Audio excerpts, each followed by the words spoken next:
All right, first it was Greece, then it was Spain, Italy. Now the European debt crisis is spreading even further east. Hungary, a country that's not even part of the euro currency, is in big trouble. Our next guest says really there's no place to hide. Joining us now is John Makin, principal of Caxton Associates and visiting scholar with the American Enterprise Institute.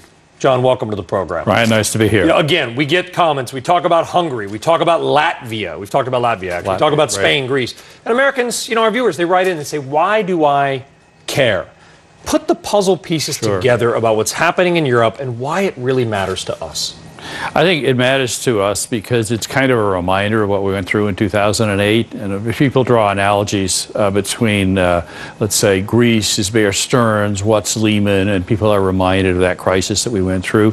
And so now as these problems begin to crop up in Europe and there are concerns about European banks and Europe's ability to finance itself, we're reminded of the same problems we're facing here, hence no place to hide. Yeah, and these countries are much smaller individually than America, but the Eurozone itself is the same size on an economic basis as the United States.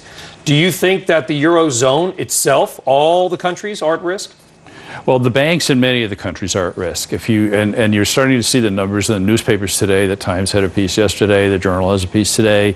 About 2.4 trillion euros, or roughly $3 billion, of debt of the 5 big European debtors are held in private hands, largely in European banks. But European banks deal with American banks, and those linkages are problematic when the problems start growing. And we're starting to wonder, who's going to finance Spain's 24 billion additional borrowing this month? Yeah, where do we go? I mean, just a couple of weeks ago, we were in Europe and we reported on this big $1 trillion sort of bailout, if you will. And now 2 weeks later, we're talking about Hungary possibly defaulting. Yeah, I think what was unique about Hungary was that the leadership in Hungary and the new government was kind of honest. Everybody else said, well, it's not really a problem, we'll get out of this. And they said, well, we've got a really big problem and we don't know what we're going to do, and default is a real possibility.